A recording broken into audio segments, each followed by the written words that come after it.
A tense hush blankets the rugged plains as Harriet Coleman, the farm girl turned crack-shot heroine, steps into the crosshairs of a deadly ambush. With her mother's legendary gun on her hip and family honor at stake, she confronts merciless outlaws led by the cunning Asa Dawson. A single shot could decide the future of Silver Creek, where corruption has ruled unchecked. Until now. Want to find out if Harriet's remarkable aim and unwavering courage can save her father's farm from Lockwood's grasp? Stay with us to witness how one young woman's daring stand lights a spark of hope across the frontier. The stakes couldn't be higher, and you won't want to miss the nail-biting finale. If Western showdowns and stories of ordinary people defying impossible odds resonate with you, subscribe to our channel so you never miss a single twist. Trust us, the end of Harriet's journey will leave you breathless. They still tell this tale around campfires on windless nights, when the moon sits low and the dying embers glow just enough to spark old memories. In those quiet hours, folks in the territory recall the summer of 1875, when a lone rider named Helena Grant appeared in Scarlet Ridge, a settlement so nondescript most travelers passed through without ever bothering to learn its name. Back then, Scarlet Ridge comprised a single dusty street surrounded by dull brown hills and a sky that loomed endless and uncaring. The buildings, all timber and weather-beaten planks, leaned crookedly in the wind. There was a church whose doors rarely opened, a modest doctor's office, and a saloon that did 3 times the business of every other establishment combined. Though it looked like any other small frontier town, Scarlet Ridge possessed something that could set any prospector's heart aflutter. A rich vein of silver deep under its unassuming soil. Nuggets of ore so pure they sparkled even in faint lantern light had been discovered there, promising a fortune to anyone ruthless enough to claim the land for themselves. At first, there were rumors, soft whispers of a big strike that might transform the dusty settlement into a bustling boomtown. But those hopes turned sour when it became clear that powerful forces wanted the silver for themselves. And so people started disappearing, families lost their ranches to accidents, and property deeds switched hands in ways that never saw the inside of a legitimate lawyer's office. At the forefront of this ugliness was Gideon Fang, known throughout the territory for his cunning and cruelty.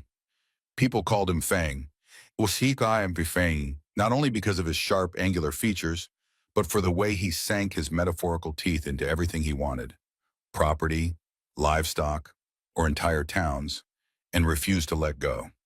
Fang arrived in Scarlet Ridge under the guise of a legitimate investor, greasing the palm of the town's compromised leader, Mayor Townsend, to secure worthless parcels at cheap prices. Then, quite suddenly, these worthless parcels were set ablaze, or forcibly vacated, or simply bulldozed by hired thugs. Nobody needed to guess too hard who was behind the string of violence. They all knew, but there was a difference between knowing the culprit and being able to stop him. It didn't help that Sheriff Tom Garrett, who wore his tarnished star more like a chain around his neck than a badge of honor, turned a blind eye. He insisted each burned ranch and every bullet-riddled corpse was the result of unfortunate mishaps, or wild accidents, that happened too often in the untamed West. The townsfolk knew these accidents were anything but. They recognized the corruption that allowed Fang's men to roam free, terrorizing and extorting whoever got in their way. Folks saw Mayor Townsend pocket hush money, and they watched Sheriff Garrett pretend ignorance of blatant crimes. Yet they felt powerless. Into this simmering pot of corruption rode Helena Grant, wearing a sun-faded bonnet and leading a tired mare. She claimed to be a settler, seeking land to cultivate in an unforgiving stretch of the frontier. No one thought twice about the slim, silver-haired woman quietly asking around about property north of town, land that even Fang's men apparently deemed worthless scrub. To an outside observer, Helena seemed just another soul chasing hope across the desert. But the people of Scarlet Ridge would soon learn that this woman's past was far more complicated than a homesteader's, and her presence in their dusty town was about to rattle the foundations of Fang's criminal empire in ways no one could predict. In the days that followed her arrival, Helena paid her deposit at the meager land office, operated by a tremulous clerk who smelled perpetually of fear and stale coffee. She purchased supplies from Lydia Moore, the proprietor of the general store. Lydia was among the few residents who had not succumbed to intimidation. She ran her shop with dignity, and beneath her quiet demeanor lay a smoldering anger toward Gideon Fang. That your plot's got no real water source, Lydia warned Helena, her eyes flicking toward the door as if she expected Fang's enforcers at any moment. So if you're truly planning to farm, be prepared for disappointment. Helena's reply was a thin-lipped smile and a steady gaze that didn't falter. I'll make do, she said. As she gathered her nails, feed for a few chickens, and a second-hand shovel, she asked casual questions about local ranchers and the recent troubles. Lydia answered in guarded whispers, glancing at the corners of her store. Times got hard this past year, she confessed. Families run off or worse, like the Prestons, whose whole barn burned in the dead of night, or the Harris family, who lost everything after a mysterious stampede, though no other ranch reported a single startled horse. Lydia's eyes shone with fierce concern. I hope you know what you're stepping into. Unbeknownst to the townsfolk, Helena Grant's knowledge of conflict ran far deeper than any local rumor mill. Though no one recognized her by name, there were legends floating around from the war. A figure known as the Silver Wraith, an impossibly fast gunslinger whose identity had never been confirmed. Some said the Wraith fought for the Union, others claimed for the Confederacy. A few insisted the Wraith had no allegiance to any side, only to the pursuit of justice for the oppressed. The stories agreed on one point. The Wraith moved like smoke, lethal and untraceable. Truth or myth, no one could say for certain. For all her unassuming posture, Helena exhibited strange habits. She rose before dawn, feeding her horse and performing target practice at the edge of her new property, though she did so with a small pistol rather than any grand revolver. Occasionally, she rode out along the perimeter fence with a vigilance more akin to scouting maneuvers than casual exploration. If any of Fang's men attempted to tail her, Helena seemed to sense their presence well before they could draw close. She'd find some excuse to alter her route or stop at a vantage point that rendered them visible. It wasn't long before Jonas Fang, Gideon's hot-headed younger brother, got wind of the newcomer's uncanny ability to elude watchers. Yet Helena's reserved nature and quiet ways gave little away. She accepted visitors politely, smiled when appropriate, and never disclosed the slightest detail of her past. If the subject of the war came up, she would acknowledge with a nod, then swiftly change topics. This only fueled speculation. Some guessed she had lost her husband to the horrors of conflict. Others assumed she fled some tragedy in her homeland. None guessed she might be the rumored Silver Wraith. And in that careful anonymity, Helena Grant planned her next move, waiting for Gideon Fang's malice to show itself plainly so she could finally strike. The shift from simmering tension to open confrontation began when Mayor Townsend found himself cornered in his own office. Gideon Fang paid him a visit in the early morning. Those who passed by outside heard the mayor's frantic voice raised in protest. I swear, I'm handling it, Townsend insisted, as Fang's men lounged near the door in silent threat. Give me time to persuade her to sell. But Fang's reply, low and cold, silenced any optimism the mayor might have had.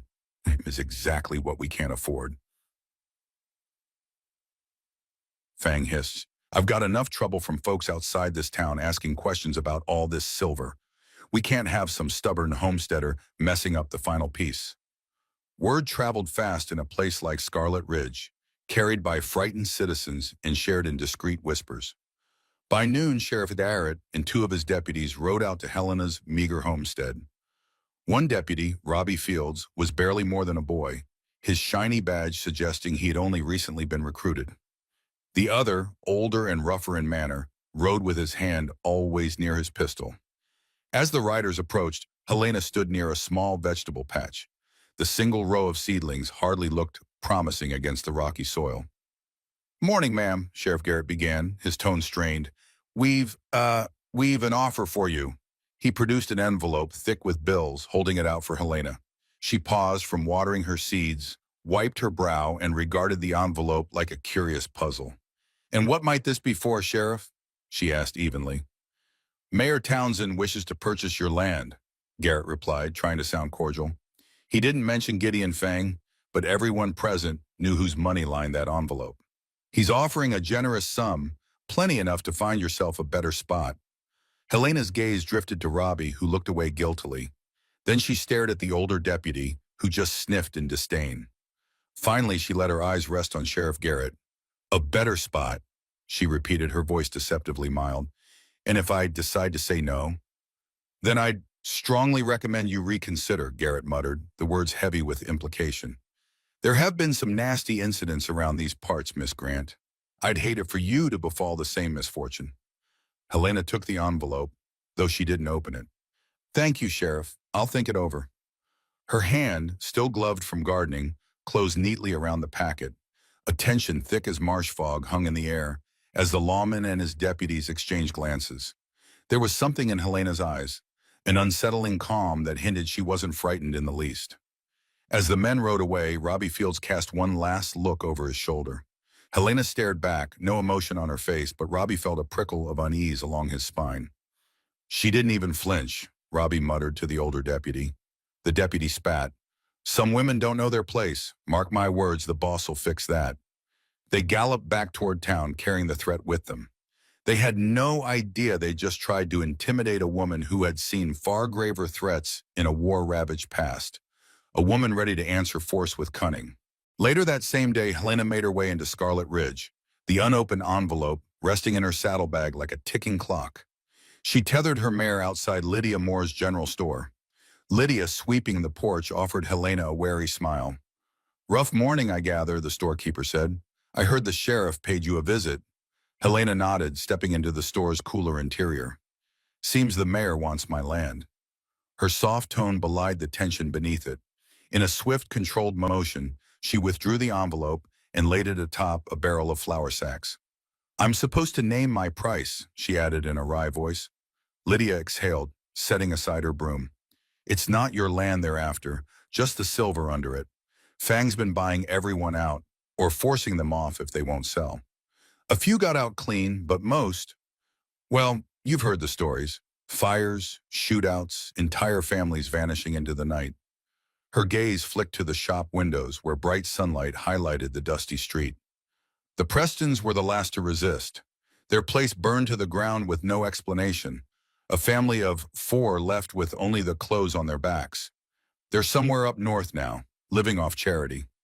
Helena's jaw tightened. "That's no way to run a town." "That's Gideon Fang's way," Lydia replied bitterly. "He pretends everything's legal. Land transactions, gifts to the mayor, hush money to the sheriff. But everyone knows the truth.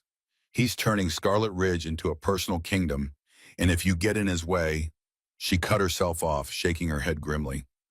Helena studied the store shelves, aware that Lydia was watching her reflection in the small mirror near the sewing supplies. The hush in the store deepened, and Helena's voice lowered. "I appreciate the warning," as she said, "but I'd like to see if the law can be convinced to do the right thing." Lydia's bitter laugh said more than words could. "Sheriff Garrett's in Fang's pocket, same as Mayor Townsend. They might have been decent men once, but easy money and fear change that quick. If you're counting on them to protect you, you'll be sorely disappointed." Helena set down the few goods she needed, some canned beans, cornmeal, and a coil of rope. Her basket was nearly empty, reflecting the modest life she claimed to lead. "Thanks, Lydia. I'll keep your advice in mind." Outside, the heat had intensified, the sun scorching the wooden planks beneath Helena's feet. As she stepped from the store, she spotted Gideon Fang himself across the street, leaning against a post outside the saloon. He tipped his hat in mock courtesy when he caught sight of her. His men, rough, callous-looking types, hovered near him, exchanging glances that spoke of cruelty thinly disguised as amusement. Despite the tension coiling in the dusty air, Helena walked calmly to her horse, mounted, and rode away. She felt Fang's eyes drilling into her back, but resisted any urge to glance over her shoulder. If Gideon Fang expected intimidation, he would find disappointment. Helena had lived through times far harsher than anything a crooked land baron and his goons could concoct. She had come to Scarlet Ridge for a reason, and soon Fang would learn how thoroughly he had misjudged her. That evening, a quiet mood fell upon Scarlet Ridge. The setting sun painted the sky in swirls of dusty pink and orange, but Gideon Fang and his men took no time to appreciate it. They gathered inside the saloon, a rickety place whose whiskey tasted like turpentine yet somehow kept everyone coming back. Fang drummed his fingers on a pitted wooden table as Roddy Wynn, a scarred gunslinger rumored to have a fondness for sadistic games, relayed what little he knew about Helena Grant. She came in on a tired horse, staked her claim, keeps to herself, Roddy muttered, counting off details on his fingers.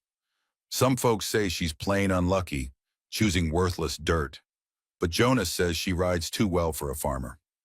Jonas Fang, his wounded arm still in a sling from a tussle with an uncooperative rancher 2 weeks before, frowned deeply. I tried to approach her earlier, he said. She gave me the slip like she knew I was trailing her. That's not normal for a regular homesteader. And she didn't budge when the sheriff made his offer? She just took the envelope, replied a deputy who'd come to the saloon looking for a free drink. Didn't say yes, but also didn't say no. Gideon Fang considered all this, his cold eyes reflecting the lamp's light like an animal waiting to pounce. We can't afford unknowns, he said in a measured tone. We're too close to finalizing the last pieces of property around these hills. If she's a gambler, maybe the sheriff's offer just wasn't big enough. We'll sweeten it, then see if she's still stubborn. He paused, swirling his whiskey. But if this woman turns out to be something more than she seems, I want to know before she becomes a threat. As if on cue, Jeremiah Pike, Fang's best scout and tracker, entered the saloon. He carried himself with a confident swagger, fully aware he was good at his job. Folks around town whispered that Pike had the devil's eyes because he could read tracks no matter the terrain, and no fugitive escaped his pursuit for long. I'll watch her place, Pike announced, sliding onto a seat. Give me a few days and I'll know every move she makes. That's fine, Fang said, nodding slowly. But keep your distance. If she's working for the law, territorial or federal, then we handle this quietly. I don't want any attention from the outside until I've locked down my claims. Meanwhile, Helena's homestead was a picture of calm. She'd crafted a small fire pit outside her one-room shack, from which the smoke curled into the cooling night air. Dinner was a simple stew of beans, the water carried from a distant creek. As the stars began to shimmer, she stood at the edge of her land, scanning the horizon. Behind her mild eyes, Helena's mind churned. She knew Fang would dispatch watchers. Let them come, she thought. She was used to being watched. In her sparse shack, an old trunk held relics of a past she hadn't fully escaped. Letters that spoke of battles in faraway places, a battered canteen engraved with the initials from a fallen friend, and beneath them, twin revolvers of impeccable craftsmanship. Their handles were polished white, their barrels etched with swirling designs, visible only in the right light. She had once carried them under a different name, in a different war, but tonight they lay resting like a coiled serpent waiting to strike. Helena had no desire to ignite violence, yet she knew that sometimes in a lawless land, peace only arrived after one proved capable of defending it. Morning dawned cool and gray, with a breeze that felt like the desert finally exhaling the heat it had hoarded for months. Jeremiah Pike took a position on a ridge overlooking Helena's property, using his spyglass to watch her routine. As expected, Helena emerged at sunrise, fed her horse, and circled her shack on foot. But even from a distance, Pike noticed something. She was scanning. She glanced at the ridgeline where he hid as if she sensed eyes on her. Pike's gut twisted. She knows I'm here, he whispered to himself. Helena's morning passed quietly. She tilled the rocky soil, fussed with a meager chicken coop, and seemed, at least outwardly, to be just another settler clinging to hope in the vast emptiness of the frontier. But the longer Pike watched, the more he questioned his initial impression. She moved with a fluidity that reminded him of cavalry officers he'd tracked in the past. Men and women who had spent years in uniform, learning how to pivot and shift in response to danger. Where had she learned that? After noon, Helena saddled her horse and rode toward the creek. Pike followed at a distance, always mindful to keep behind brush or rock outcroppings. The path Helena took was circuitous, weaving around boulders and gullies. At one point, she halted unexpectedly, glancing in his direction. Pike froze, his heart hammered. Had she spotted him? Yet she continued on, as though deciding to ignore her stalker. By evening, Pike retreated. He reported to Gideon Fang in hushed tones back at the saloon. She works the land. She rides out once a day, presumably to fetch water or check her boundary lines. But I'm telling you, Fang, she's no ordinary farmer. Meanwhile in town, Dr. Caldwell was placing bandages on Marcus Harris, a rancher who'd quietly confronted one of Fang's enforcers. Marcus had refused to sell his herd at a discount, and the enforcer taught him a lesson by pistol whipping him in the street. The doctor's office smelled of antiseptic and whiskey, the latter used as both disinfectant and painkiller. "You folks can't keep letting Fang run roughshod," Caldwell muttered, tying off the bandage. Marcus offered a bitter laugh but said nothing. They both understood. The people of Scarlet Ridge lacked the power or the willingness to stand up, at least until now. At dusk, Helena rode back into town for more supplies, weaving past carts and wagons. She saw the way people quickly averted their gazes, fearful that speaking to her might bring Fang's wrath down upon them. But in the subdued hush of Lydia Moore's store, Helena found a kindred spirit in the shopkeeper's unwavering calm. Lydia didn't offer unsolicited advice this time, merely rang up Helena's purchases: bags of flour, a roll of cloth, some more rope. They exchanged a look of mutual respect. No words were needed to convey the shift. Helena wasn't simply a passerby. She was digging in her heels, preparing for the standoff that everyone sensed, but none dared name. Back at Fang's table, news came trickling in about fires set on the outskirts of town, likely a demonstration of power. But Helena wasn't rattled by such displays. She had confronted entire militias before. Gideon Fang, for all his cunning and brutality, was just one more tyrant in a line of many. And so, like two predators circling, Helena and Fang continued their silent dance, neither fully aware of just how explosive their final showdown would become. Late that night, while lamp glow flickered in the windows of Scarlet Ridge, Mayor Townsend drowned his conscience in cheap bourbon. In his cramped office, the shadows loomed longer than usual. His hands shook as he lifted the glass to his lips. He was supposed to be the voice of leadership, but in truth he was nothing more than a puppet. For the first time in months, he felt the stirrings of regret. He recalled the day Fang rode into town, all polished boots and cold ambition. Back then, Townsend had believed Fang's money would uplift Scarlet Ridge, turn it into a successful mining community. Instead, it had unleashed a plague of fear and violence. His self-pity party was interrupted by a sharp knock, the door swinging open before he granted permission. Jonas Fang strode in, a scowl twisting his features.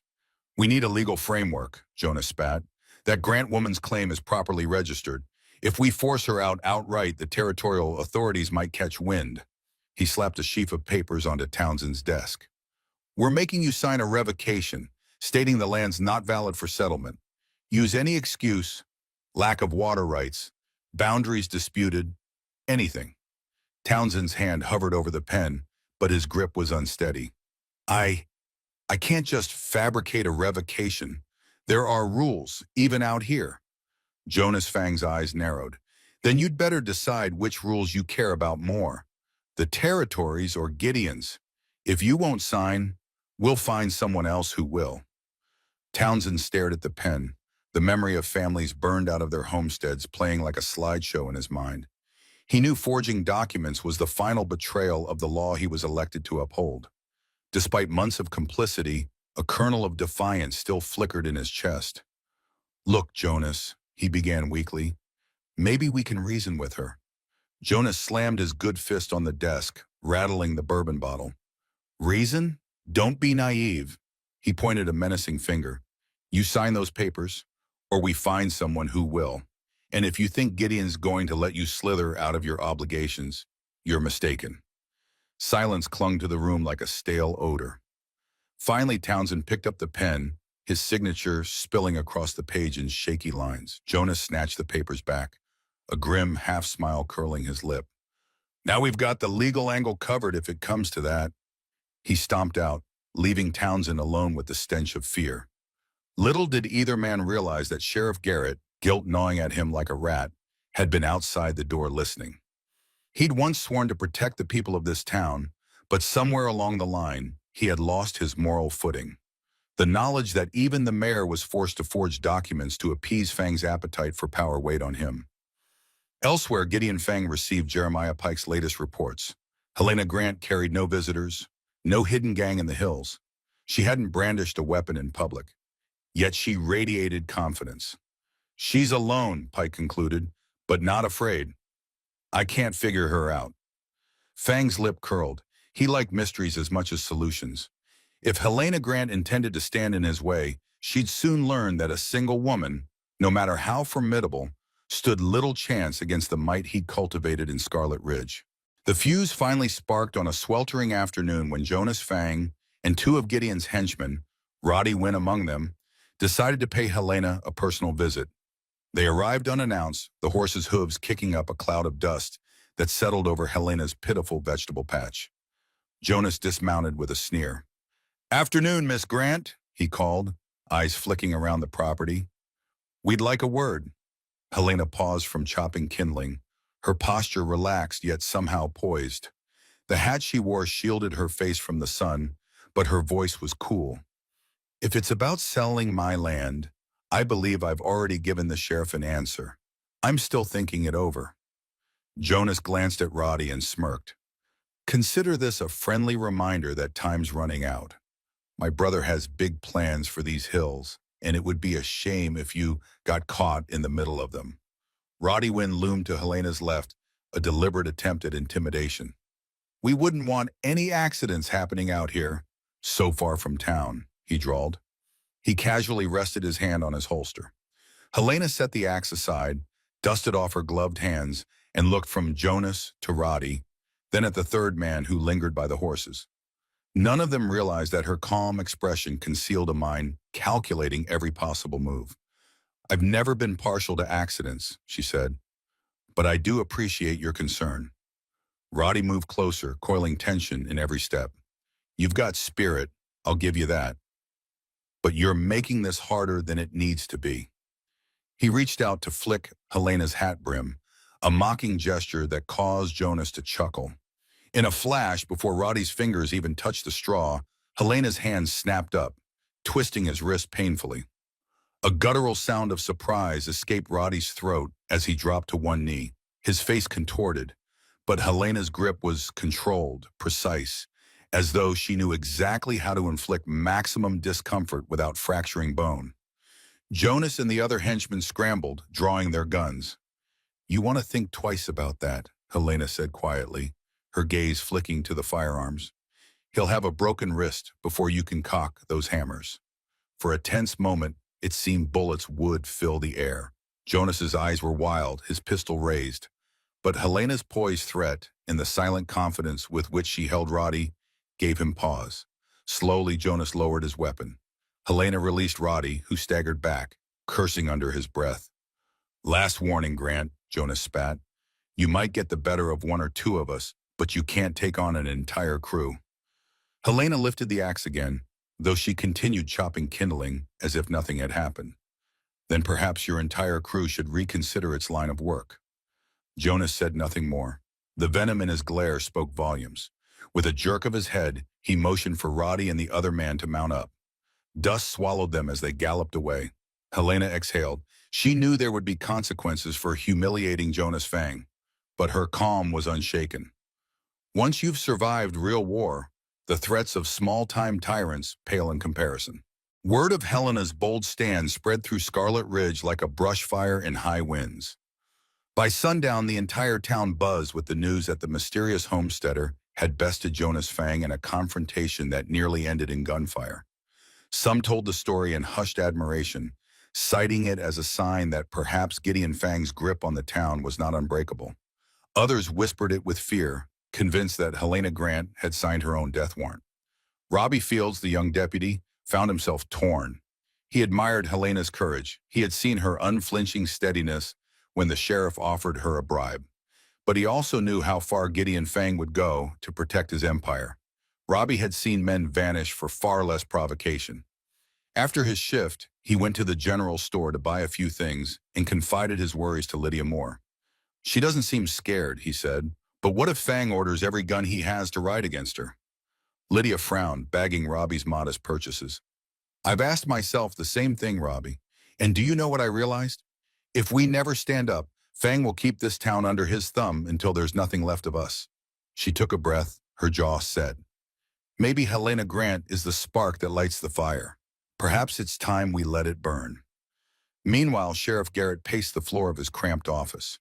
The fiasco at Helena's homestead put him in a precarious position. Gideon Fang was bound to come storming in, demanding arrests or retribution.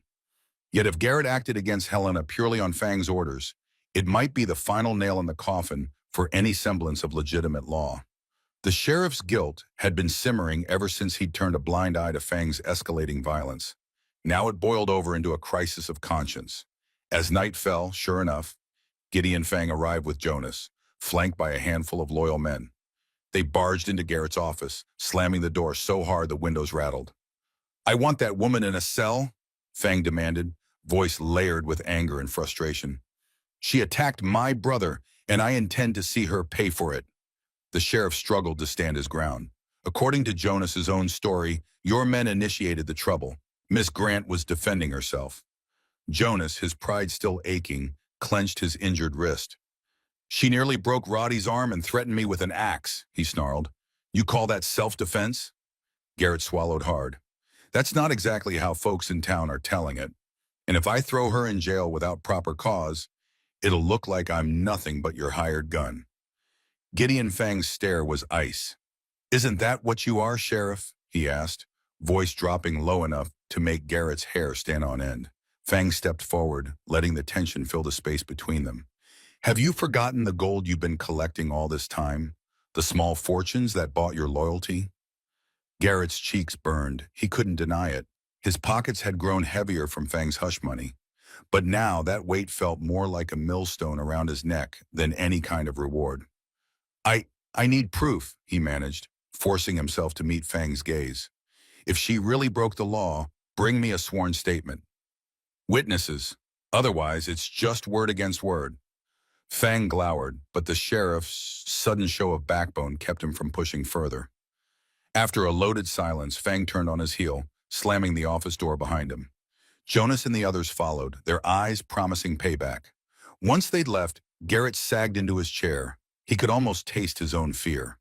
A line had been drawn, and he stood on uncertain ground. In a town where Gideon Fang once dictated every outcome, Helena Grant's defiance was forcing people to choose sides. While tension gripped Scarlet Ridge, Helena Grant readied herself for the inevitable. In the late hours of the evening, she hauled the battered trunk from beneath her narrow cot. She opened it carefully, as though revering a relic, revealing the pair of twin revolvers, each with a polished ivory handle. Beneath the guns lay a well-worn coat, a style reminiscent of an old military duster, and folded documents that bore the official seal of the U.S. Army, mementos from a time she had tried to leave behind. She brushed her fingers over the revolvers, recalling the nights during the war when she had silently crept through Confederate lines, freeing prisoners slated for torture or execution. She remembered the rumors, how soldiers called her the Silver Wraith after seeing her hair glint in the moonlight, how they swore she could vanish into the darkness without leaving so much as a footprint. It was as though a ghost had come and gone. But the war ended, leaving Helena with scars both visible and hidden. Outside, a sudden noise drew her attention. Hoofbeats, distant but steady. She doused the lantern and peered through a crack in the wall. Far off, she saw torches flickering against the night sky. More than a dozen riders, maybe more, trailing along the ridge that overlooked her property. They paused, likely surveying her shack. Helena's breast steadied, her mind racing. This could be the move she'd expected ever since she humiliated Jonas Fang. But after a moment, the riders veered away, the torches bobbing like distant fireflies. Helena waited until the sound of hooves faded into the night's hush. Though they hadn't attacked, this show of force was a message. The final confrontation loomed like dark thunderheads on the horizon. She returned to her trunk, took out the coat, and ran her hand over the insignia, faded now, but once it represented a volunteer cavalry unit that never truly earned the Union's recognition. She had joined them to protect those who couldn't protect themselves, to take the fight where it was needed most. Somehow that mission had brought her full circle, from war to the hope of settling farmland, and now back to standing between a dangerous man and the helpless. In town, Lydia Moore could scarcely sleep. She had quietly begun organizing the few who dared speak openly about resisting Fang. They met in the back room of her store, discussing the formation of a local militia, A real one, not just Fang's paid bullies. Robbie Fields, Dr. Caldwell, and old Sam Pritchard the blacksmith attended these late-night meetings, forging a fragile coalition. They pinned their hopes on Helena Grant, this mysterious outsider who'd proven that Fang could be stood up to. Elsewhere, Gideon Fang's men sharpened knives, loaded guns, and drank themselves into bravado. Stories circulated about Helena's true identity. Some claimed she was a wanted outlaw. Others said a federal operative. A few whispered that she was in fact the legendary Silver Wraith from the war, though they scoffed at the idea of a woman playing that infamous role. Regardless, the stage was set. Scarlet Ridge braced for the storm, and Helena Grant prepared for battle in the only way she knew, by refusing to cower, guns at the ready, and her purpose clear. At dawn, a heavy stillness settled over Scarlet Ridge. If the previous days had been tense, this morning felt like a wire stretched taut, ready to snap at the slightest jolt. Folks walked the single dusty street with averted eyes, and the usual clamor from the saloon was notably absent. Even the wind seemed to hold its breath. Helena Grant could sense something shifting in the air. From her homestead, she studied the horizon. The sun peered over the eastern hills, illuminating a patch of sagebrush and the faint flicker of a campfire smoke. Possibly another of Jeremiah Pike's observation posts, or another group of Fang's enforcers waiting for orders. Despite the newly drawn lines in town, Helena continued her routine.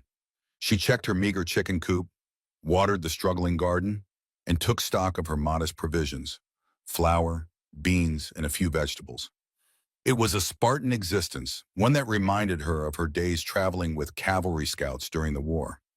Before noon, she donned her wide-brimmed and mounted her horse, intending to pay a visit to Lydia Moore's store for new supplies. Within Scarlet Ridge, the day brought disturbing news. The Barrett family, known to ranch a small parcel of land southwest of town, had disappeared overnight. There were no signs of fire or a struggle, just an empty house and scattered footprints leading away toward the rocky mesas. Rumors flew among the frightened townsfolk. Some insisted the Barretts had run off to avoid Gideon Fang's relentless harassment, but others whispered that armed men had taken them. Dr. Caldwell discovered their wagon abandoned on the edge of his property, the wheels broken as if sabotaged. Yet no one had seen or heard anything else. Helena arrived at the general store to find a crowd gathered near the door. Their faces were grim and urgent, voices hushed. Lydia stood at the center, her expression set in troubled lines as she told Helena what had happened. 4 of them gone, she said, 2 adults, 2 young children. Not a trace left. The hush that followed was heavier than an anvil. Even the midday sunlight failed to warm the chill that ran through the gathering. Does Sheriff Garrett plan to form a search party? Helena asked, stepping inside the store with Lydia following. The interior smelled of flour sacks and kerosene, a comforting reminder of normalcy in abnormal times. Lydia shook her head. He claims to be organizing one, but it's been half a day already. Some folks suspect Garrett is dragging his feet on purpose, on account of Gideon Fang's instructions. Others think he's just paralyzed by indecision. She handed Helena a can of dried peaches. You see what we're up against? If the law won't move, we're at Fang's mercy. Helena exhaled. She'd expected Fang's intimidation to escalate, but kidnapping an entire family was a dire turn. If that was indeed his handiwork, she had to assume he wanted to silence the Barretts or use them as an example. She could feel the gazes of the townspeople through the windows, half hopeful, half terrified, waiting for her next move. But she understood the stakes. If Gideon Fang was behind this, no one was safe until he was stopped. Though no words passed between them, Helena and Lydia reached an unspoken agreement. The Barretts had to be found, if they were still alive. And if the search revealed they'd been harmed or taken by force, Gideon Fang might finally learn he wasn't the only formidable force in these parts. Helena did not wait for an official command. By mid-afternoon, she was riding south out of Scarlet Ridge, heading roughly in the direction of the Barrett Ranch. The route was pitted with gullies and broken scrub, offering plenty of hidden corners where a family, or their captors, could vanish without a trace. The sun hammered the land relentlessly, baking the rocky soil into harsh, unyielding slabs. Helena's horse plodded cautiously, hooves echoing against stone. She recalled the path the Barretts used when bringing livestock into town. Once or twice she had crossed paths with John Barrett, a lean man with a tired smile who always tipped his hat in greeting. His wife, Maribel, was quieter but kind. They had two children, Lucy, nearly 10, and Wyatt, barely 5. The thought of those youngsters thrust into captivity reignited the same protective fire that once led Helena to infiltrate Confederate camps. At a narrow bend in the trail, she dismounted to check for tracks. Kneeling, she studied the dry ground where faint signs of wagon ruts diverged from the main path. She spotted scuff marks that suggested something had been dragged off the route, perhaps the Barrett wagon. She also noted footprints, some larger than John Barrett could have made, implying additional riders or men on foot. The location and pattern reminded her uncomfortably of the ambush tactics used in the war. Following these subtle clues, Helena climbed the ridge for a better vantage. The day's heat shimmered, distorting the horizon as if underwater. She paused, scanning the vast desert valleys. In the distance, she spotted what might have been the remains of a small camp. Smoke no longer rose from it, but the blackened spot in the dust gave it away. Could that be where the Barretts had been held, or still were? Her intuition urged caution, but caution alone would not save a kidnapped family. With a hand resting on her horse's flank, Helena pressed forward. The camp, if that's what it had been, sat at the foot of a rocky outcropping pocked with small caves. Approaching quietly, she looped the reins around a scrub bush and made her way on foot. Each step felt precariously loud in the silence. A quick scan told her the site had been abandoned recently. Still warm ashes from a fire pit, a half-eaten loaf of bread, a rope with fresh fraying at one end. There were footprints leading into one of the caves, and Helena's heart thudded. She crept closer, pressing herself against the cool rock. Faint voices echoed from within, adult male tones sounding irritated and restless. Then a small, quavering sob drifted out, unmistakably a child's. She could feel her pulse in her ears. Kidnappers, indeed. And the Barrett children were alive, at least for now. Helena's hand slid to the revolver beneath her jacket, a Smith & Wesson with a shortened barrel that she kept for close work. The heavier ivory-handled Colts remained in her trunk, but the smaller gun would suffice if it came to that. Part of her wanted to storm in, gun blazing, but she forced herself to remember the war's harsh lessons. A reckless charge could lead to innocents being hurt. She had to be surgical. Peering into the dim cave, Helena spotted one man seated at a rough table, playing cards with another whose back was turned. She couldn't see the Barretts, but she heard muffled whimpers. This was going to require both stealth and precision.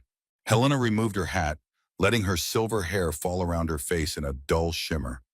Using the dusk shadows at the cave entrance, she slid silently closer. The men inside wore the scruffy, haphazard gear typical of mercenaries or Fang's hired hands. One had a rifle leaning against the cave wall. The other wore 2 revolvers. She scanned for signs of John or Maribel Barrett. She couldn't see them, but the soft, fearful whisper of a child's voice drifted from the darkness beyond the table. Her breath steady, Helena timed her approach with the men's conversation, moving when their voices rose. The nearer she got, the clearer their words. "Boss said keep him alive for now," muttered the one with the rifle. "He needs to make an example." The other spat on the ground. "An example only works if there's a witness. I say we bury the father out in the desert, keep the kids as insurance, and the mother? Well, we'll see." The tone of his voice tightened Helena's jaw with anger. She forced herself not to react. Emotion could ruin the element of surprise. Another 2 steps, and she stood just at the cave's threshold, partially hidden behind a boulder. She inhaled slowly, counting down in her head. 3, 2, 1. Then she moved. Her Smith & Wesson appeared in her right hand as she stepped into the open. The men's eyes widened, their card game forgotten. But neither reached their weapons fast enough. In a single fluid motion, Helena aimed at the armed man with 2 revolvers, snapping a shot into the ground at his feet. He froze, shock twisting his features. His partner lunged for the rifle, but Helena kicked it aside. "Don't," she hissed. Both men raised their hands. Their eyes flicked to each other, then to Helena's unwavering pistol. "Who?" one began to say, but Helena cut him off. "Where are the Barretts?" she asked, voice ice cold. She took a small step sideways, scanning the cave's interior. Further back, she glimpsed John Barrett on the ground, hands and feet bound, with Maribel and the children huddled beside him. Their eyes shone like frightened animals in the dim light. "Release them. Now." "You don't know who you're messing with," the man with two revolvers growled, still wincing from the bullet that had grazed the cave floor near his boots. "Boss said." Helena made a swift, cutting gesture with her gun. "Your boss isn't here, and if he wants them alive, you won't do anything foolish." She jerked her head at the other man. "Cut them loose." With nervous glances, the scrawnier kidnapper shuffled to where the Barretts lay. He produced a short knife and awkwardly sawed at the ropes. Lucy Barrett was the first freed, tears streaming down her dusty cheeks. She rushed to her mother's arms as Wyatt whimpered. John Barrett struggled to stand once the bindings around his ankles fell away, face contorted with relief and anger. Helena kept her weapon trained. Both kidnappers were now separated from their guns. One's rifle lay near the wall, the other's holstered revolvers well out of reach. Her instincts told her these men wouldn't give up so easily, yet they also seemed unnerved by her calm authority. "Move to the entrance," she ordered, stepping backward so she could keep them in sight. John Barrett cleared his throat. "Miss Grant," he rasped, still shaking off the pins and needles in his limbs. "We owe you." Helena gestured for him to stay with his family. "We're not safe yet," she murmured, scanning the darkness as if more men might appear. "We need to leave. But first, I have questions for these two." With the Barretts now free, Helena used their captor's own ropes to tie the two men back to back against the stalagmite near the cave entrance. Their protests escalated into threats the moment they were restrained. "You've got no idea what Gideon Fang will do when he hears about this," snarled the first man, his face twisted in rage. "He'll burn your little shack and skin you alive for good measure." Helena ignored the barrage of insults. She reached down and yanked a small scrap of cloth from one man's coat pocket, holding it to the dim light. It bore the crest of Fang's main ranching enterprise, a stylized fang encircled by a coiled snake. That left no doubt who these men served. "You'll tell Fang exactly what you saw," Helena said, voice measured. "Tell him to let these people go free if he wants to avoid worse consequences." The men sneered, but Helena's composure didn't waver. She turned to John Barrett, handing him one of the kidnappers' rifles. "Can you handle this?" John nodded stiffly, his muscles trembling from stress. Despite his fear, there was a spark of resolve in his eyes. "I can." He tested the gun's weight, the fear in him slowly transforming into a quiet rage. Maribel Barrett clung to her children, whispering reassurances. "Good," Helena said. "We're getting you out of here. Stay close to me, and if these two try anything, shoot near their feet. Aim to warn, not to kill, unless there's no choice." Her gaze flicked back to the captors, pinned against rock. "I'm not in the habit of leaving bodies behind unless it's necessary." The older kidnapper spat on the ground. "You're making a mistake letting us live." "Maybe so," Helena replied, "but that's my choice to make." They left the cave, emerging into a sunset that blazed across the desert in angry oranges and reds. Lucy Barrett squinted against the brightness, tears staining her dusty cheeks. Wyatt clung to his mother's skirt, wide-eyed. The family's wagon was nowhere in sight, so Helena helped them onto her horse, situating the children across the saddle. "I'll walk alongside," she said. "John, you keep that rifle ready in case our friends in there have friends outside." The plan was to head back toward the main trail, where hopefully they could find help or at least keep to more open terrain. Helena's every sense stayed on high alert, scanning for movement among the rocks. She felt certain the kidnappers had companions. Fang's men rarely operated in pairs. Yet the desert around them lay eerily silent. They made slow progress, the children exhausted and traumatized, John's legs unsteady, and Maribel casting anxious glances back the way they'd come. Helena led the horse with steady determination. As they crested a small rise, she finally had allowed herself a moment's relief. The darkening sky showed no other riders, no torches. For now, they seemed to have eluded any further pursuit. John Barrett swallowed hard. "If you hadn't come when you did..." He didn't finish the sentence. The weight of it hung in the cooling air. Helena just nodded. She understood the unspoken fear. Without her intervention, the Barrett family's story might have ended in that cave, never to be heard from again. Instead, they were alive, and Gideon and Fang's kidnappers had learned that Scarlet Ridge wasn't as helpless as they believed. Still, a knot of tension coiled in Helena's gut. Rescuing the Barretts was only a small victory in a much larger war. Fang would not let this stand unanswered. The journey back to Scarlet Ridge under the rising moon was anxious and slow. They avoided the main road, taking instead a winding route along the foothills where brush provided cover if Fang's men reappeared.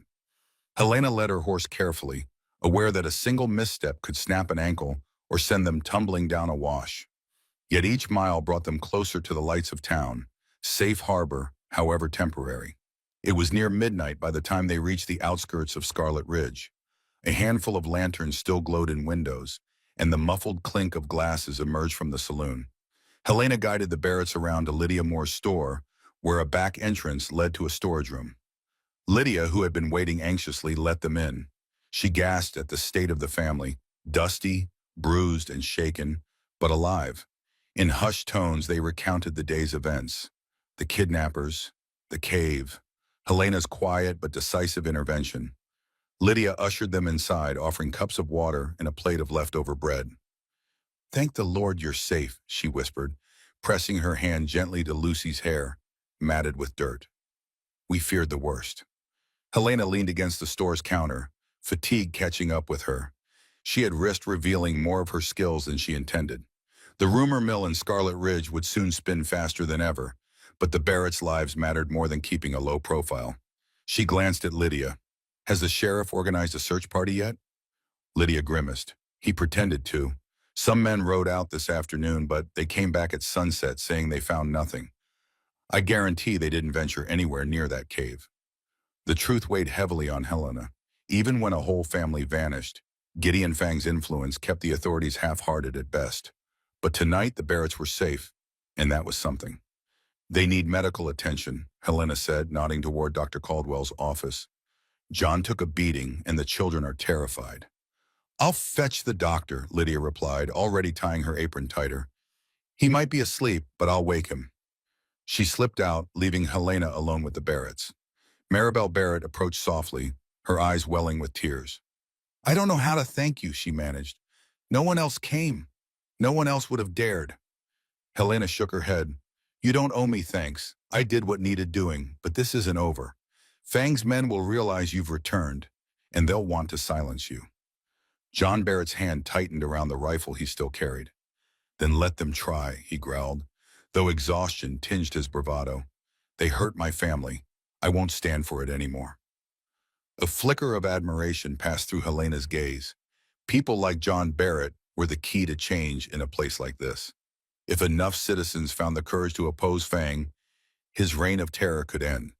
The question was how many more had to suffer before the town reached that tipping point. While they waited for Lydia and Dr. Caldwell, Helena closed her eyes for a moment. Leaning her head back against the wall, memories flooded her of previous rescues, of war-torn fields, of lost friends. She opened her eyes again. This wasn't just about a single family or a single act of heroism. It was about Scarlet Ridge reclaiming its own destiny, and she knew Gideon Fang would fight viciously to keep it. As dawn broke the following day, word of the Barretts' rescue spread like a rumor carried on desert winds. By breakfast time, nearly everyone in Scarlet Ridge had heard some version of the story, how Helena Grant rode alone into the wild, found the missing family, and somehow subdued two of Fang's kidnappers without taking a single casualty. The details grew with each retelling, becoming more dramatic, more legendary. Some townsfolk described her as an angel of mercy. Others insisted she must be a federal agent. A few whispered she was actually the fabled Silver Wraith from war stories, the unstoppable, silver-haired figure said to appear and vanish in the midst of battle. In the midst of this swirling gossip, Sheriff Garrett found himself in an uncomfortable spotlight. The man had a hangover from the sleepless night, and guilt gnawed at him like a persistent vulture. Folks cast accusing stares, muttering that it took a single woman to do what the entire sheriff's office wouldn't. Others spoke openly about how the real authority in town belonged to Gideon Fang, not the sheriff. To save face, Garrett decided to act. He led 2 deputies, Robbie Fields included, to the Barrett Ranch, under the pretense of investigating the alleged kidnapping. What he found there only rattled him further.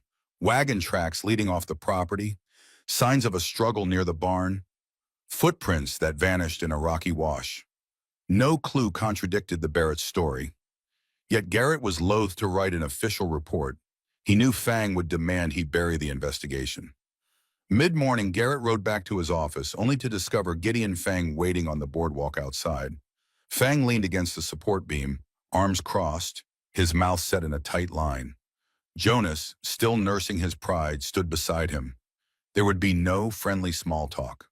Fang motioned for the sheriff to follow him indoors.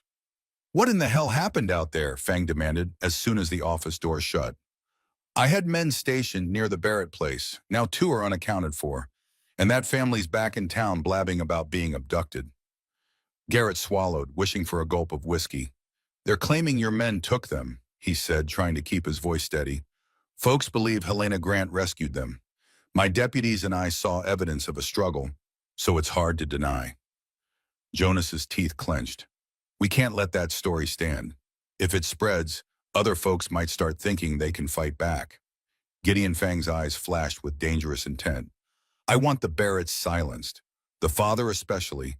He's a proud fool, and proud fools like to rouse others into rebellion. If we handle him publicly, we can scare the rest into submission." A wave of revulsion washed over Garrett. "Publicly? How do you propose that?" "An arrest," Fang replied smoothly. "Charge him with inciting violence or theft. Any excuse you can conjure. Drag him out to a kangaroo court, show the rest of the town that crossing me leads to dire consequences." For a moment, Garrett actually considered refusing.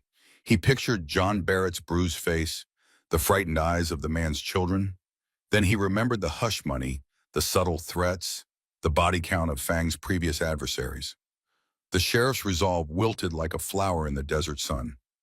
He nodded, the motion feeling like a betrayal of everything law enforcement was supposed to represent. Outside, passers-by couldn't hear the conversation but could sense the tension. Robbie Fields lingered nearby, wrestling with his own conscience. He had started to believe that Helena Grant might be the only hope for real justice in Scarlet Ridge. Yet the uniform on his chest reminded him he was sworn to uphold the law. A law that was now hopelessly compromised. That afternoon, while the sheriff mulled over forging trumped-up charges against John Barrett, Helena found herself cornered, this time by Dr. Caldwell. She had visited his clinic to check on the Barrett children. Lucy and Wyatt were recovering, though still shaken. Dr. Caldwell had given them mild sedatives for sleep and was tending to John's injuries. But when Helena turned to leave, Caldwell blocked the door, arms folded over his chest.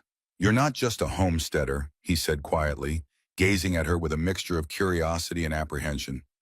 "No one else in this town would have dared storm that cave alone. You remind me of stories I heard from wounded soldiers. A silver-haired operative who liberated Union prisoners in the dead of night." Helena's hand tensed, recalling how rumors of the Silver Wraith had circulated among the rank and file. "A lot of stories get twisted," she said. "People love to embellish." Dr. Caldwell gave a slight nod, conceding the point. "Be that as it may, you've drawn Fang's attention. He won't stop until you're either dead or gone. This place is rotting from the inside. If you stay, you'll be caught in the collapse." Helena's jaw set. "Maybe. Or maybe that collapse won't happen if enough of us stand against him." A bitter smile touched Caldwell's lips. "The way I see it, there are 2 kinds of people up here. Those Fang owns, and those who are too afraid to fight back. You're neither, which makes you a threat." He ran a hand through his thinning hair, exhaling. "I don't want more death in this town. We've had enough." "And what about the Barretts? Should we let families be kidnapped, or worse, just to maintain a grim peace?" Helena countered. Caldwell's shoulders sagged. "I'm not suggesting we turn a blind eye, but I've seen what Fang does to those who challenge him.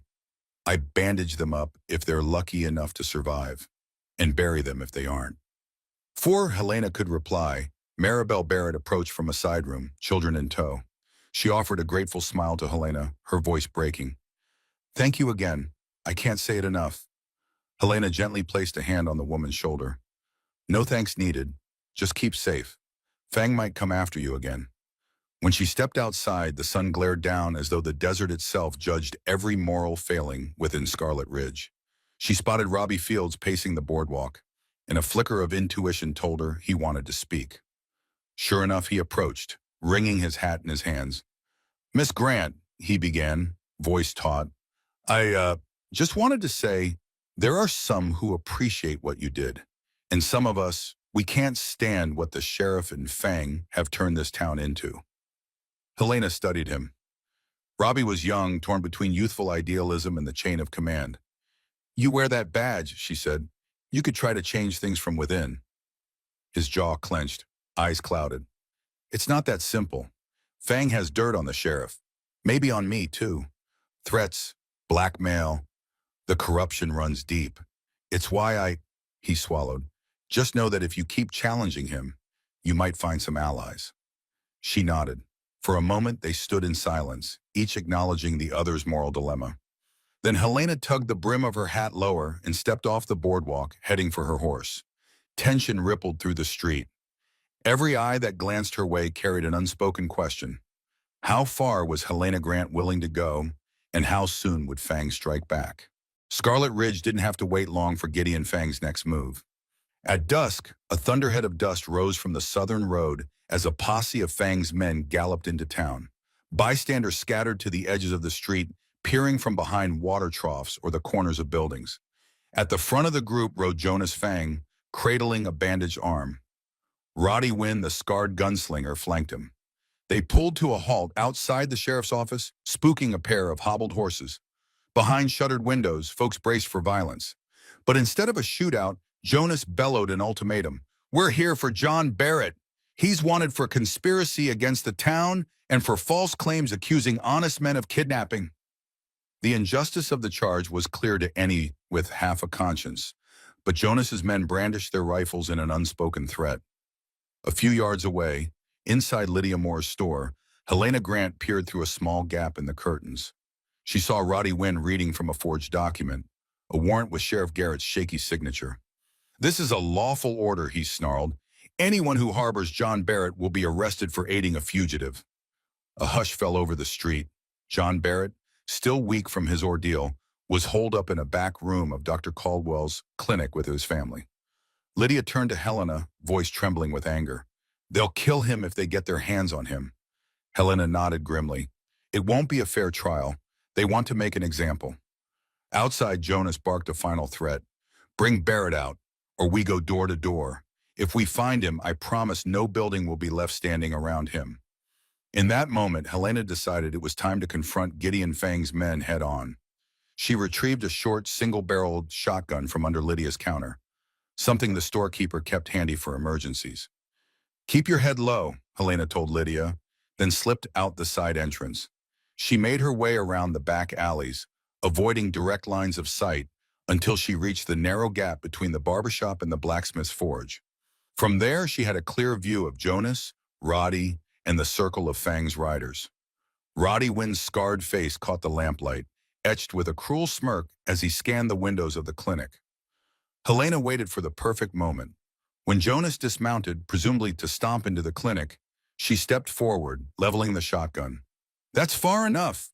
Her voice rang out like the crack of a whip. The men spun, rifles raised. But the sight of a woman with a weapon trained on them gave them pause. Roddy's grin vanished. Jonas's eyes darkened with fury. "You again," he growled. Helena advanced a few more steps. "Your warrant is bogus," she said flatly. "John Barrett is no criminal. You want to lock him up because he refused to roll over for Fang. That ends now." One of the henchmen spat. "You think a single shotgun's going to stop us all?" Helena's lips curved into a tight, fearless smile. "I've never had to rely on just one weapon." Behind her, a sudden shift of movement caught everyone's attention. Lydia Moore appeared around a corner, carrying her own rifle. Then old Sam Pritchard, the blacksmith, stepped out from behind his forge, hammer in one hand and a short-barreled shotgun in the other. A half-dozen more townsfolk emerged from side streets and doorways, some armed with old hunting rifles, others wielding pitchforks or bows. For the first time, Gideon Fang's men realized they weren't just facing one woman. They were facing an angry town on the verge of reclaiming its dignity. Tension rippled through the dusty air as Jonas Fang weighed his next move.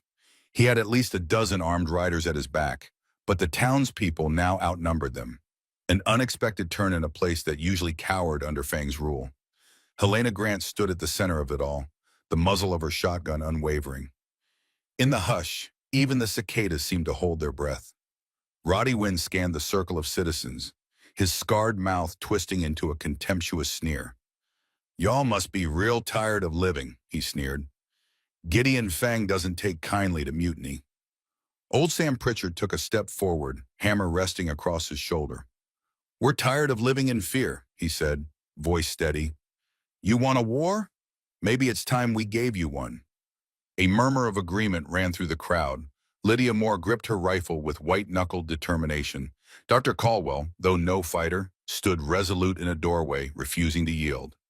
Even the young deputy, Robbie Fields, stepped around the sheriff's office corner, hand hovering near his own sidearm.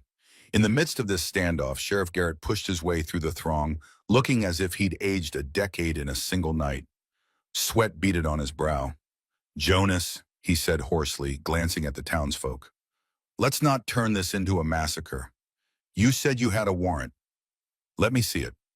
Jonas thrust the crumpled paper at Garrett, his eyes never leaving Helena.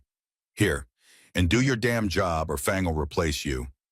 Garrett read the parchment, the forged charges of conspiracy and theft starkly obvious. He swallowed, shoulders slumping. His voice shook as he spoke loudly enough for the crowd to hear. "These accusations, they hold no ground." An uneasy shuffle echoed among Fang's men. Roddy glared. "You're backing out on us now, lawman?" Garrett's gaze flicked to Helena, then to the circle of armed citizens. "I can't arrest a man for crimes he didn't commit. I swore an oath to protect the people of this town. That has to mean something." A faint murmur of approval passed through the townsfolk. Jonas Fang realized his intimidation was unraveling. Fury twisted his features, but even he understood they were on precarious ground. "This isn't over," he snarled at Garrett. "My brother will hear about your sudden lack of spine." Helena stepped forward, her voice cutting across the tension. "Take your men and leave, Jonas. The Barretts are under this town's protection. If Gideon Fang wants to press charges, let him come in person, with proof, not forged documents." Jonas's eyes flicked to each side, gauging his odds. He might have outdrawn Helena in a fair fight, but this was no fair fight. Half the town had found their courage, and the sheriff seemed unwilling, or unable, to side with Fang anymore. With a bitter curse, Jonas shoved the worthless warrant into Garrett's hands, then swung onto his horse. Roddy Wynn and the other riders fell in behind him, weapons still brandished, but they made no move to fire. A collective exhalation swept through the crowd as Fang's men cantered out of town in a haze of dust. The relief was palpable, yet no one was fool enough to believe the fight was finished. Helena lowered her shotgun, heart pounding. Across from her, Lydia Moore let out a shaky breath. Old Sam Pritchard placed his hammer on his shoulder, nodding once in grim satisfaction. Sheriff Garrett stared at the ground, the forged warrant clutched in his trembling hand. He looked like a man who'd barely escaped a roaring river after realizing, too late, he'd been carried along in the current for too long. Softly he said, "You've made an enemy of Gideon Fang now, Miss Grant. He won't stand for open defiance." Helena met his gaze. "He already was my enemy the moment he hurt innocent families. This changes nothing, except that now Scarlet Ridge remembers it has a choice." She turned to address the onlookers. "We stood up to them once. We can do it again. And if more of us join together, Gideon Fang's power will crumble." A few voices rose in agreement. Others looked uncertain, as if the taste of defiance was both sweet and terrifying. In the background, the sun was sinking, painting the desert sky in swaths of crimson. A fitting color, Helena thought, for a town perched on the edge of bloodshed. If Gideon Fang intended to strike back, he'd do so swiftly, and they all knew it was only a matter of time before the final reckoning arrived. Night fell quietly on Scarlet Ridge, but beneath that stillness, a transformation was underway. Word spread of the town's unified stance against Jonas Fang. Neighbors who had barely spoken to one another before now shared quiet conversations in lamplit rooms, discussing ways to protect themselves and each other. Weapons were checked and cleaned, windows barred, Children kept indoors after dark. More than a few people felt the stirrings of hope for the first time in months. Helena Grant spent the evening preparing as well. She returned to her homestead, mindful that she might be watched. Once inside, she lit a single lantern and went to the old trunk where her twin ivory-handled Colts lay. With careful precision, she checked each revolver, spinning the cylinders, loading fresh rounds. Part of her recoiled at the memory of the war. Another part recognized that conflict had a way of finding her no matter how far she roamed. Lying beneath the guns in the trunk was a folded piece of parchment, a discharge certificate from a volunteer cavalry unit that had never officially existed on the Union's roster. A hush-hush operation she had joined purely to protect the innocent, helping liberate prisoners, destroying supply lines used to starve populations into submission. They'd called her the Silver Wraith, but she'd seen no glory in the name, only sorrow and necessity. Now, in Scarlet Ridge, she saw echoes of that same tyranny wearing a different face. Gideon Fang might not have commanded an army of thousands, but his stranglehold on the town's livelihood felt equally oppressive. A battered conscience nudged her. She'd come here just to live quietly. Yet the more she uncovered Fang's cruelty, the more determined she grew to stop it. As she stowed her newly loaded Colts in a hidden compartment beneath the floorboards, an old habit from her days of espionage, she couldn't shake the sense that a storm was closing in. Gideon Fang had resources. He had money, hired guns, and the mayor's complicity. But he no longer had the luxury of fear as a one-sided weapon. The town was awakening from its slumber. Midnight brought a knock on her door. Startled, Helena took up a pistol and peered through a crack in the window. It was Robbie Fields, alone and unarmed. She let him in, offering a seat at her small table. He hesitated, hat in hand, gazing around at the sparse interior. "I needed to warn you," he said softly. "Fang is calling in more men. Word is he wired for reinforcements. A group that used to run security for the railroad camps. Real rough types, maybe a dozen, maybe more." Helena set her jaw. "So he's escalating." Robbie nodded. "He'll try to crush any resistance in a single blow. The sheriff doesn't have enough backbone to stop him. I don't want to see more blood spilled, but I can't let Fang do what he did to the Barretts again." A long silence stretched between them. Helena watched the flicker of the lantern light on Robbie's troubled face. Finally, she said, "Then tell those who'll listen to gather at Lydia Moore's store at first light. This time, we won't wait to be ambushed. We'll plan how to protect the town, together." Robbie bowed his head in weary agreement. As he left, Helena closed the door behind him and stood alone in the lantern's glow. Tomorrow, the real fight would begin. She could only hope that the fragile unity the townspeople had displayed this evening would hold in the face of Fang's looming wrath. By first light, a somber resolve had settled over Scarlet Ridge. The night's events, the Barrett rescue, the confrontation with Jonas Fang, and the bold stand by the townspeople continued to reverberate. Folks stirred from their beds with weary eyes but renewed purpose. Many still felt a tremor of fear at what Gideon Fang might unleash in retaliation. Yet that fear was tempered by something new, the sense that they could shape their destiny. Helena Grant rose before dawn, as was her habit. After a quick meal of beans and hardtack, she saddled her horse and rode into town, her breath fogging in the cool pre-sunrise air. The main street lay quiet, lined by shuttered shops and dimly lit windows. Yet Helena perceived motion in the corners, silhouettes drifting between buildings, watchful figures posted on rooftops. It seemed Scarlet Ridge was already bracing for a storm. She guided her horse to the rear of Lydia Moore's store, where the delivery entrance allowed her to slip in without drawing too many eyes. The interior smelled of flour and kerosene. Lydia was waiting with several townspeople gathered around a makeshift table, merchants, ranchers, and former victims of Fang's bullying. Among them stood Robbie Fields, still wearing his deputy's badge, and old Sam Pritchard with soot-stained hands from his early morning smithing. They looked up at Helena's arrival, relief obvious on their faces. "Glad you're here," Lydia said softly, motioning for Helena to join them. On the table lay a rough map of Scarlet Ridge and its surrounding areas. Hand-drawn lines indicated roads, water sources, and the approaches Fang's men might use.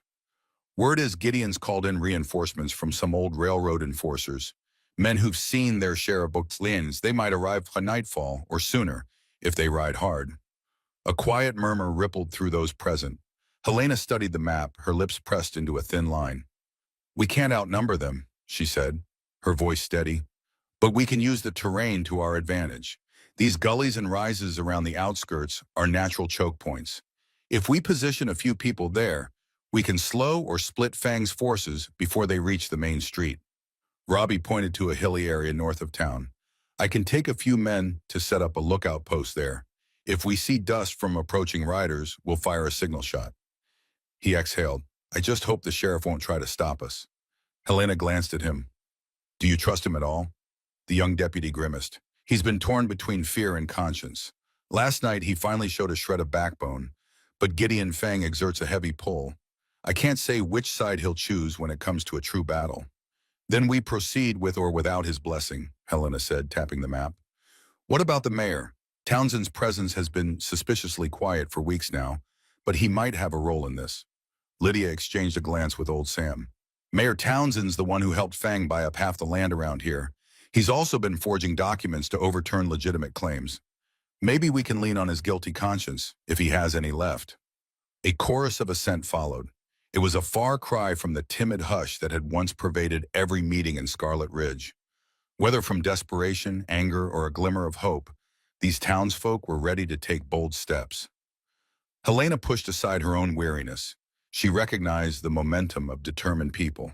If channeled properly, it could stand against even the hardest of foes. Outside, the sunrise crowned the ridgelines with gold, a mocking contrast to the looming threat of violence. The people in Lydia's back room had no illusions about the danger. Gideon Fang would not come politely. Yet they also knew the cost of acquiescence was far greater. They might never have asked for a war, but the war was coming all the same. The only choice they had was how they would face it. Before long, the impromptu council concluded with an understanding of who would guard which vantage points and how the rest would shelter vulnerable families. John Barrett, still nursing bruises but burning with determination, insisted on joining the defensive line. My wife and children are safe in Dr. Caldwell's basement, he said.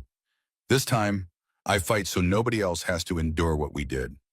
Helena nodded approval, though she cautioned him to heed the signals of the lookout posts. She took careful note of each volunteer's skills. Sarah Vance, a widow who had once shot 3 coyotes raiding her chickens, would take position atop the livery stable. Old Sam Pritchard's strength with a hammer would be needed if the fighting got up close. Even Lydia Moore, not known for handling firearms, insisted on carrying a rifle. I'm done standing behind my counter, she declared, lips set in a firm line. They agreed to convene again at midday for any final updates. Helena slipped out, heading toward Sheriff Garrett's office. She doubted the lawman had the inclination to help, but she wanted to give him one last chance to do right by the people he'd vowed to protect. As she neared the office, she heard voices raised in argument within. Peering through the dusty window, she saw Garrett hunched behind his desk, while Gideon Fang himself stood looming over him, tall, broad-shouldered, exuding the menace of a caged predator. A single glance told her that Fang radiated furious energy, and the sheriff seemed close to crumbling. Helena remained undetected, stepping back from the window to catch fragments of conversation. I paid you for loyalty, Fang said, voice dangerously low. And you repay me by letting that woman and a pack of nobodies chase off my men. Garrett's reply was muffled by the wall, but Helena could imagine his defensive excuses, how the townsfolk had overpowered Jonas, or how the forged warrant was too flimsy to support. Fang let out a snarl of disgust. You listen to me, Garrett. I've got men on their way here. Once they arrive, we're snuffing out this rebellion for good. You either stand with me or you get swept away in the flood. Helena eased away from the window. She had heard enough. Gideon Fang was playing his final card, brute force. Garrett was still caught in the crossfire of greed and guilt. Turning on her heel, Helena headed around the corner, intercepting Fang as he emerged from the sheriff's office. Her sudden appearance startled him into an almost comical scowl. Thought you'd be skulking out at your patch of worthless land, Fang spat, eyeing her with disdain. Heard you rallied a bunch of peasants to defy me. Helena stood her ground. She noted how Fang's hand hovered near the revolver at his waist, a silent challenge. You can't scare this town into submission anymore, she said calmly. And if you bring violence, we will defend ourselves. Fang let out a short, ugly laugh. Lady, I've been scaring towns like this into submission for years. One outburst of bravery won't change that. His gaze flicked across the street where a few curious onlookers lingered. Better savor your moment. I've got more men on the way, each more ruthless than the last. You and your ragtag group won't stand a chance, Helena matched his stare. We'll see. They stood like that for a heartbeat, two forces of will locked in a silent clash. In Fang's scowl, Helena glimpsed a man who had never known a real challenge to his power. For her part, she drew on memories of far more dangerous adversaries from her past. Whatever cruelty Fang had inflicted, she had witnessed worse in the war. He might be formidable, but he was no unstoppable tyrant. A moment later, Fang strode past her toward his horse, his boots kicking up angry clouds of dust. He didn't look back, but his parting words hung in the air like a threat. By sundown tomorrow, you and your so-called resistance will be begging for mercy you don't deserve. Helena watched him mount and ride away, the tension in her body wound tight. Tomorrow might indeed bring a battle none of them wanted, but if Fang thought she'd roll over, he was mistaken. She'd faced entire platoons with less resolve than she felt now, knowing that the fate of innocent families, of an entire town's freedom, hung in the balance. Word of Gideon Fang's imminent reinforcements spread rapidly, thanks to Robbie Fields and other watchful eyes posted on the ridgelines. By midday, a dust cloud had been spotted far to the south, likely a sign of men riding in at speed. Anxiety rippled through Scarlet Ridge, especially among those who had not yet chosen a side. Some boarded up their windows and prepared to hide. Others quietly approached Helena or Lydia or Old Sam, asking how they could help. Amid this flurry of preparation, Mayor Townsend emerged, summoned by his own guilt.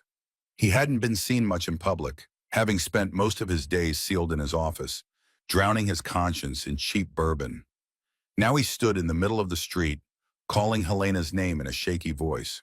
A few townsfolk glanced over warily, suspecting more of Fang's double dealings. Helena approached warily, one hand resting near the belt where she kept her sidearm. Mayor, she greeted, voice neutral. Looking for something? Townsend's eyes darted around like a man unaccustomed to open daylight. Sweat gleamed on his brow. I need to speak with you, he stammered. In private. Helena weighed his request. She nodded once and led him to a small alley alongside the livery stable. The smell of straw and horse manure hung in the air, but at least it was secluded. Folding her arms, she waited. Speak your mind. Fidgeting with his frayed jacket cuffs, Townsend cleared his throat.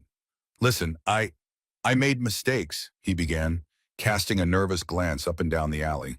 When Fang arrived, I thought his money would help the town prosper. I never imagined he'd stoop to kidnapping and murder.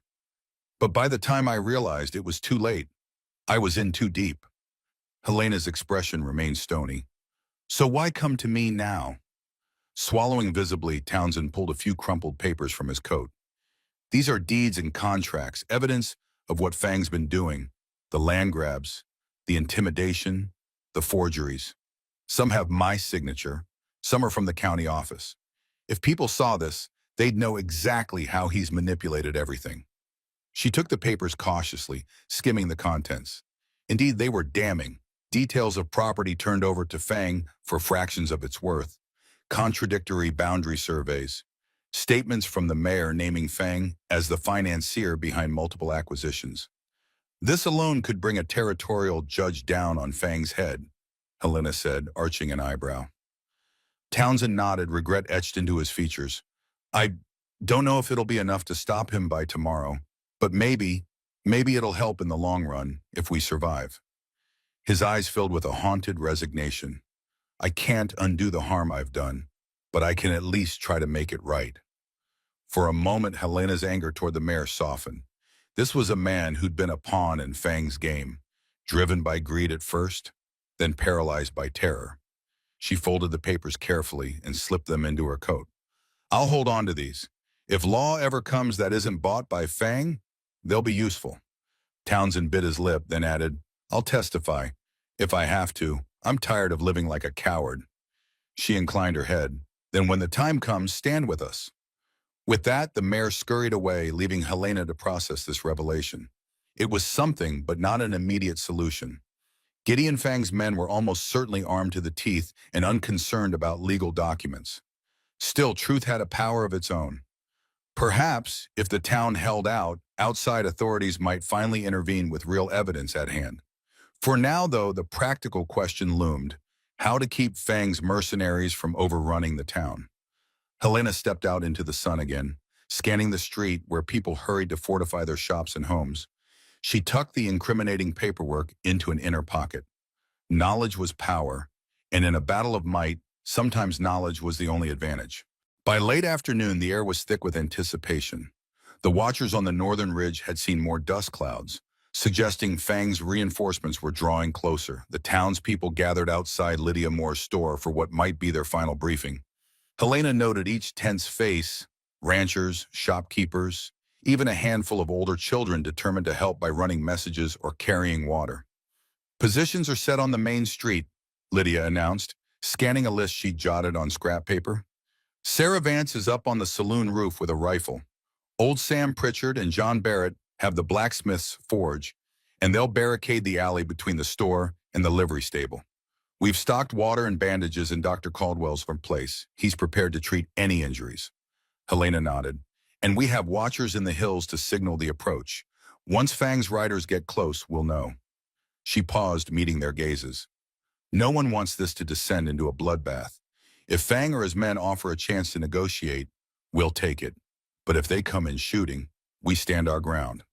A hush fell over the group. Robbie Fields coughed into his hand, stepping forward. "Sheriff Garrett said he'll be in his office. I asked if he wanted to coordinate with us, but..." His voice trailed off in a mixture of frustration and pity. He just muttered something about trying to keep peace and slammed the door. Lydia's lip curled in disgust. He's trying to hide behind a facade of neutrality, but neutrality just aids the oppressor. Helena understood the anger in Lydia's tone. Garrett had once symbolized the possibility of law in Scarlet Ridge. Yet now, his own moral paralysis left the town to face Fang's wrath alone. "If Garrett intervenes for good, that's to our advantage," Helena said evenly. "But we can't count on him. Everyone should act as though no help is coming." Behind them, a wagon rumbled by, an elderly couple seeking to leave town altogether. The man at the reins tipped his hat apologetically.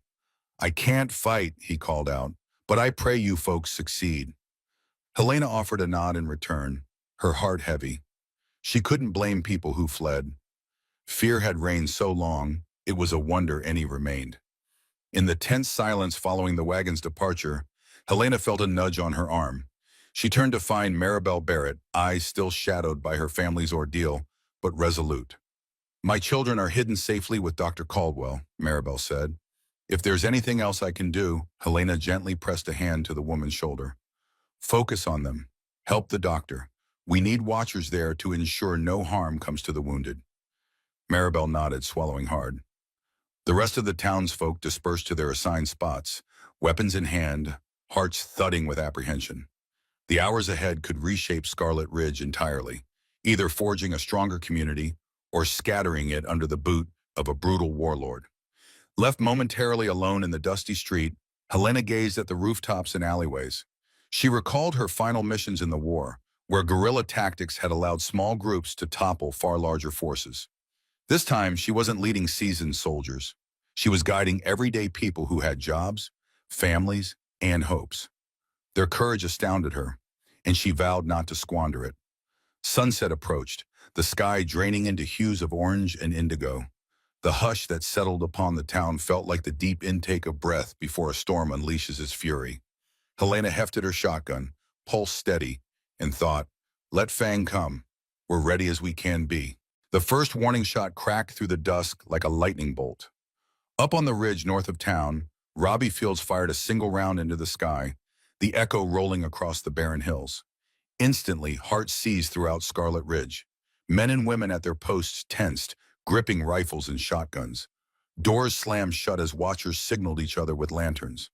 Helena Grant hurried to the edge of town where she could see silhouettes against the dying light. A line of riders advanced along the main road. A dozen, maybe more. each one casting an elongated shadow across the desert floor. At their head rode a tall figure, face obscured by a hat's wide brim. The man carried a long rifle slung over his back and wore a duster that fluttered in the breeze. Even at a distance, Helena sensed the lethal confidence in his posture. This must be Russell Colt, the infamous railroad enforcer rumored to break strikes with savage efficiency. Behind Colt rode more men in scattered formation. New recruits joined by some of Fang's regulars. Helena spotted Roddy Wynn among them, his scarred face reflecting grim resolve. Jonas Fang was there too, along with at least 4 others Helena didn't recognize. The entire company rode as if certain no one could stand in their way. Scarlet Ridge, however, wasn't the same town they'd terrorized for months. By the time the riders drew within a few hundred yards of the outer buildings, Helena, Old Sam, John Barrett, and several others had formed a line.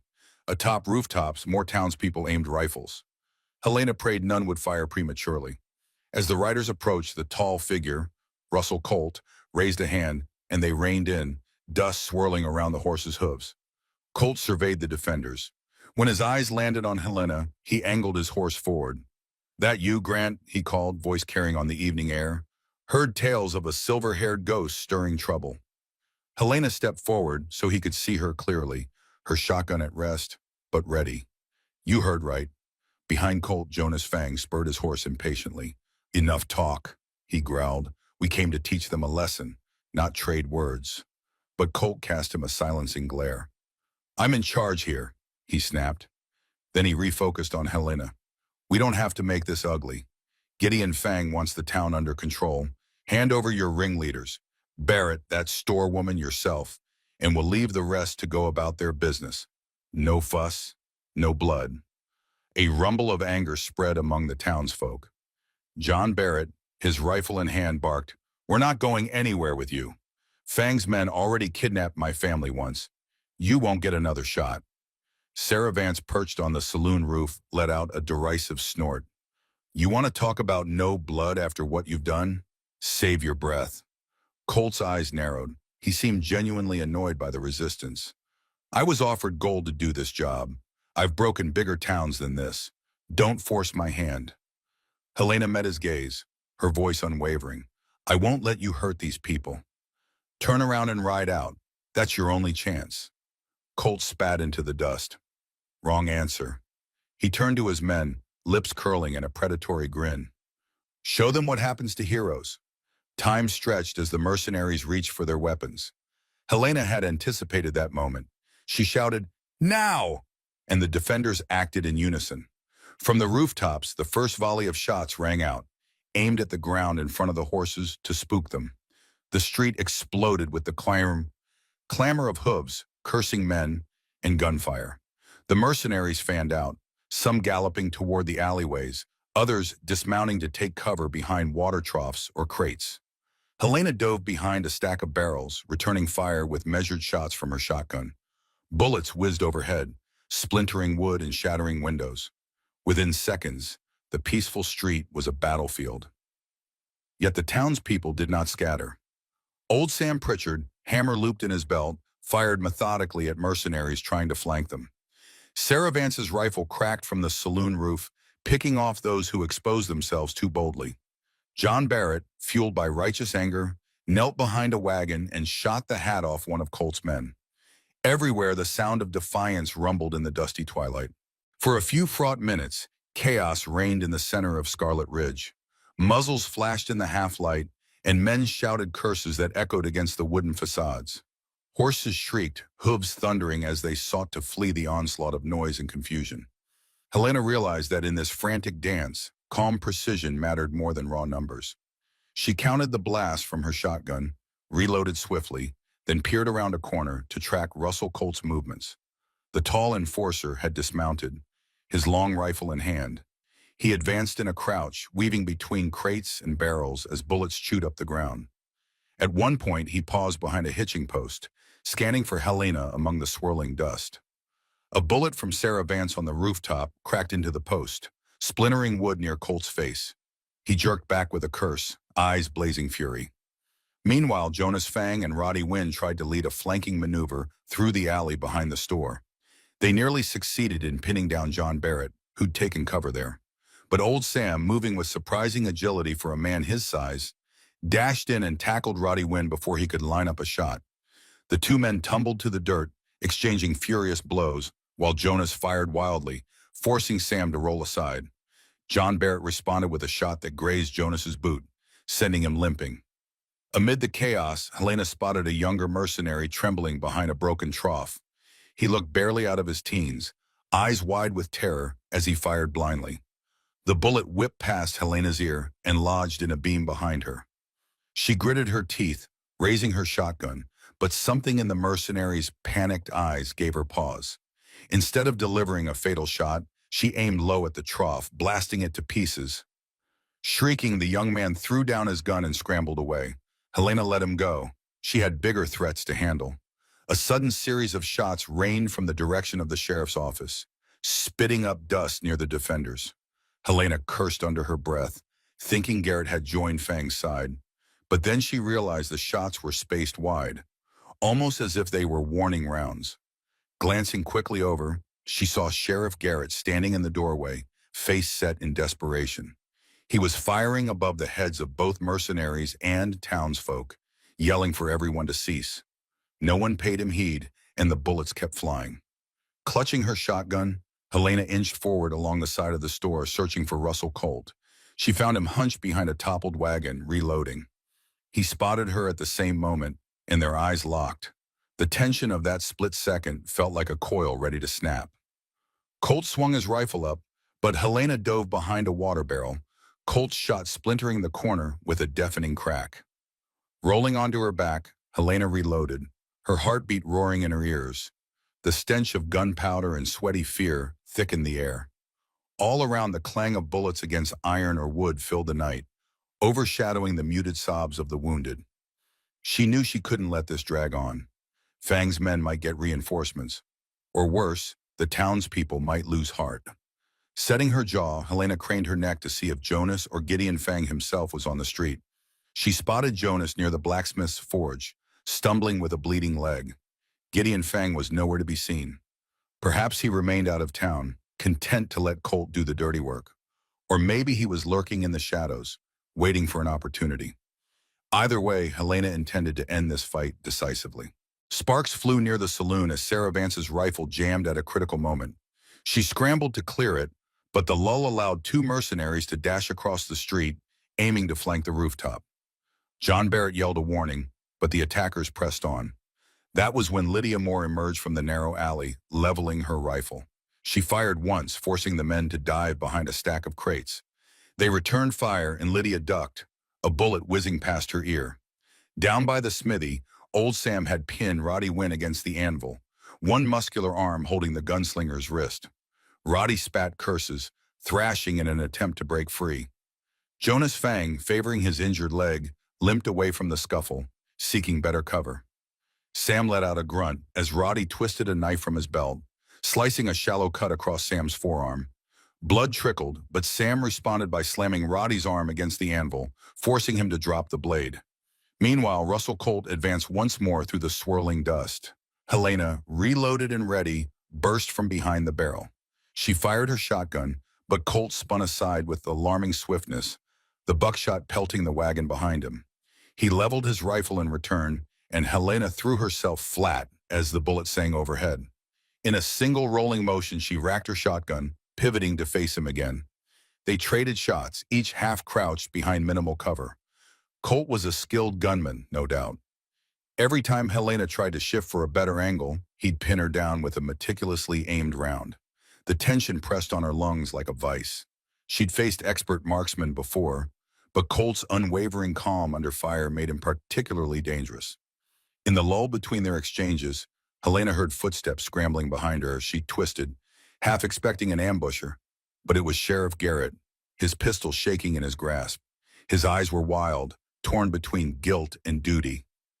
"Stop!" he cried, voice cracking. "All of you, stop!" A swift response came in the form of a mercenary's bullet, which smashed into the office sign above Garrett's head, showering him with splinters. Startled, the sheriff dove behind Helena's position. "I can't," I can't control this, he mumbled, trembling. Then help us end it, Helena snapped, not unkindly. She nodded toward Russell Colt, pinned behind the wagon. Take that side, force him out. Garrett's eyes widened. He looked like a man trapped in a nightmare of his own making. For an agonizing second he hesitated. Then, perhaps spurred by survival instinct, he crawled to a better vantage, took aim, and fired at Colt's wagon shield. The rounds didn't hit Colt directly, but they clanged off the metal fittings with enough force to make him recoil. It gave Helena the opening she needed. She sprang forward, crossing the open space in a low dash. Colt recovered in time to see her movement, swinging his rifle up. Helena fired the last shell in her shotgun. The shot tore through the wagon's side. Colt staggered back, dropping to a knee as the pellets grazed his arm. Before Helena could load another round, Colt lunged up and threw himself sideways, disappearing behind a stack of feed sacks. She cursed, pumping the empty shotgun. A sense of danger prickled her spine, telling her Colt was already maneuvering for another vantage. Indeed, she caught a glimpse of him weaving away to the next cluster of crates, blood staining his torn sleeve. All around them, the street was a tableau of pitched battle. Some of Fang's mercenaries lay wounded, a few apparently dead. The townspeople had suffered injuries too. Sarah Vance clutched her shoulder where a bullet grazed her, and old Sam's forearm bled freely from Roddy Wynn's knife. Jonas Fang was still unaccounted for. The fight was far from over. A sudden roar erupted from the west side of town, the rumble of horses thundering in. Helena's heart lurched. Had Gideon Fang arrived with more men? She half expected to see another posse of enforcers. But as she and the other defenders peered through the swirling dust, they spotted a smaller group of riders bursting in at full gallop. Their lead figure was Jeremiah Pike, Fang's former tracker, who had apparently been absent these last few days. Yet something about Pike's stance suggested he wasn't coming to Fang's aid. In fact, the tracker waved a white bandana over his head. Riding behind him were half a dozen others, men and women from the outskirts who had once feared Fang, but had found new courage after hearing about Helena's stand against him. They whooped and hollered, brandishing weapons, though they aimed at none of the townsfolk. Jeremiah Pike reined in near Helena, dismounting in a swirl of dust. "Grant!" he shouted, breathing hard. "I've seen enough of Fang's brand of tyranny. I'm done working for a man who kidnaps families and leaves me in the dark." Met these folks on the roads. They share the sentiment. Relief mingled with astonishment in Helena's chest. "Glad you made it," she managed, reloading her shotgun. "We can use the help." Almost immediately, Pike and his recruits joined the fray, turning what had been a precarious numbers game into a more balanced confrontation. Together, they pushed Fang's mercenaries deeper into town, away from the vulnerable buildings where families hid. Jonas Fang, spotting Pike's betrayal, unleashed a string of furious curses, firing wildly until his revolver clicked empty. While Jonas scrambled to reload, John Barrett ducked behind a water trough, carefully taking aim. A single shot rang out, and Jonas spun, dropping to the dirt with a cry of pain as the bullet hit his shoulder. Blood bloomed across his shirt, his scowl contorting into rage and shock. "You worthless traitors," he spat, gripping the wound. Old Sam rushed forward, forcibly kicking Jonas's gun aside. "You call us traitors?" Sam barked. "You've been terrorizing decent people for a profit." Meanwhile, Roddy Wynn, dazed from the scuffle near the smithy, attempted to crawl away. Lydia Moore spotted him and marched over, her rifle pointed. She didn't fire, but the message was clear. Go no further. Roddy glared but collapsed in resignation.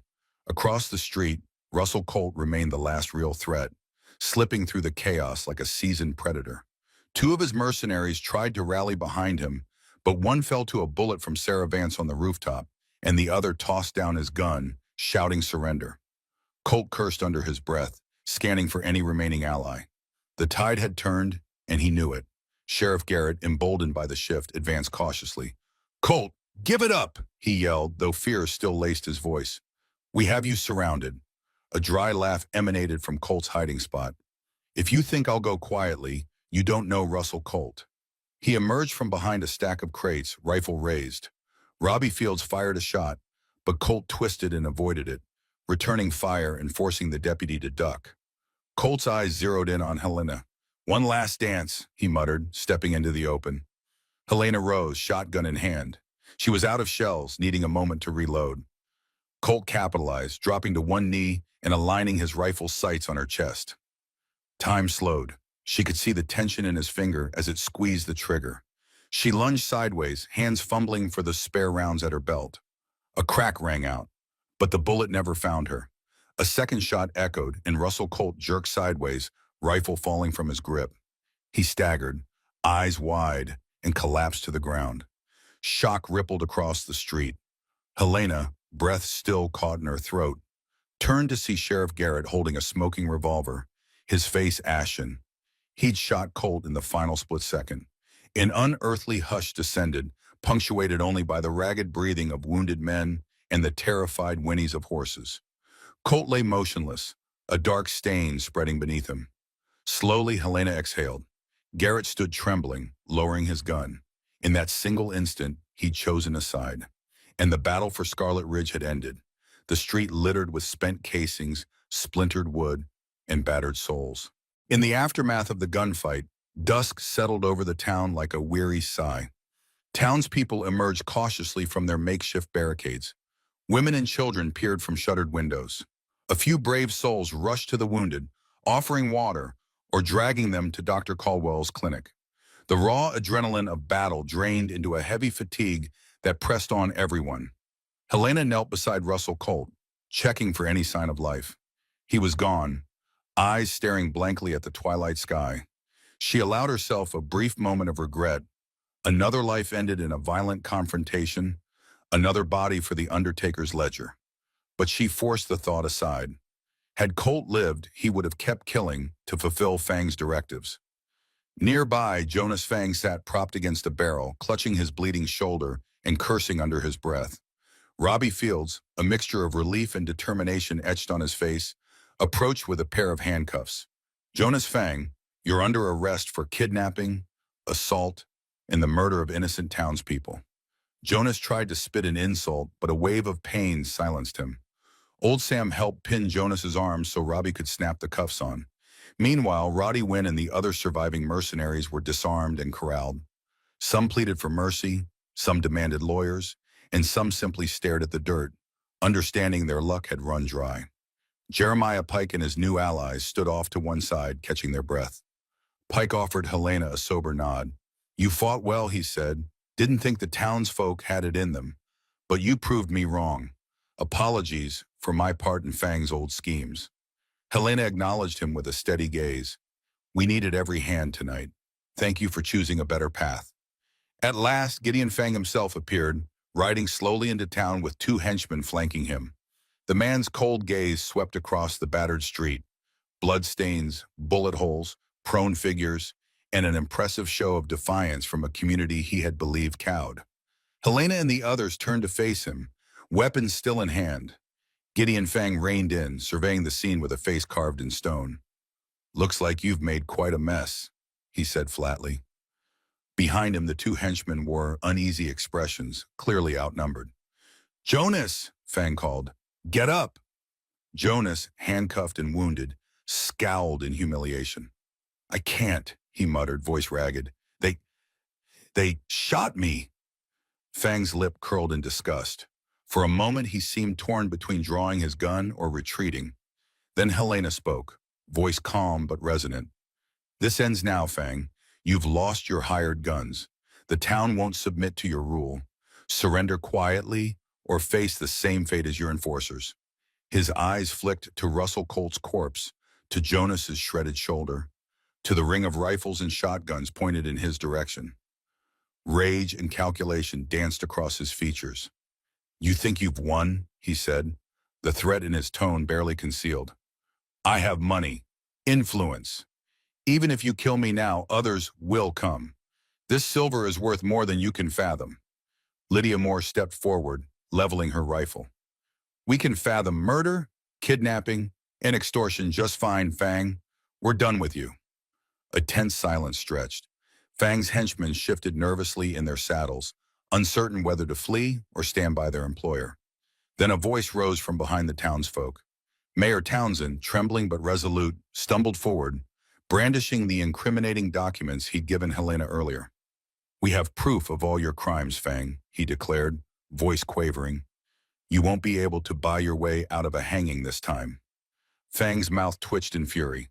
For an instant, Helena thought he might charge or start shooting, but the ring of armed citizens left no opening. Even if he tried, he wouldn't get far.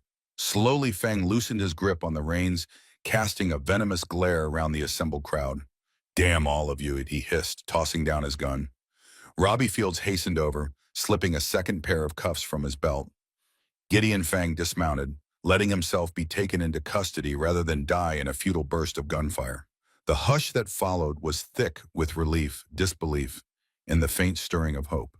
In the days that followed, Scarlet Ridge began the slow, painful task of healing.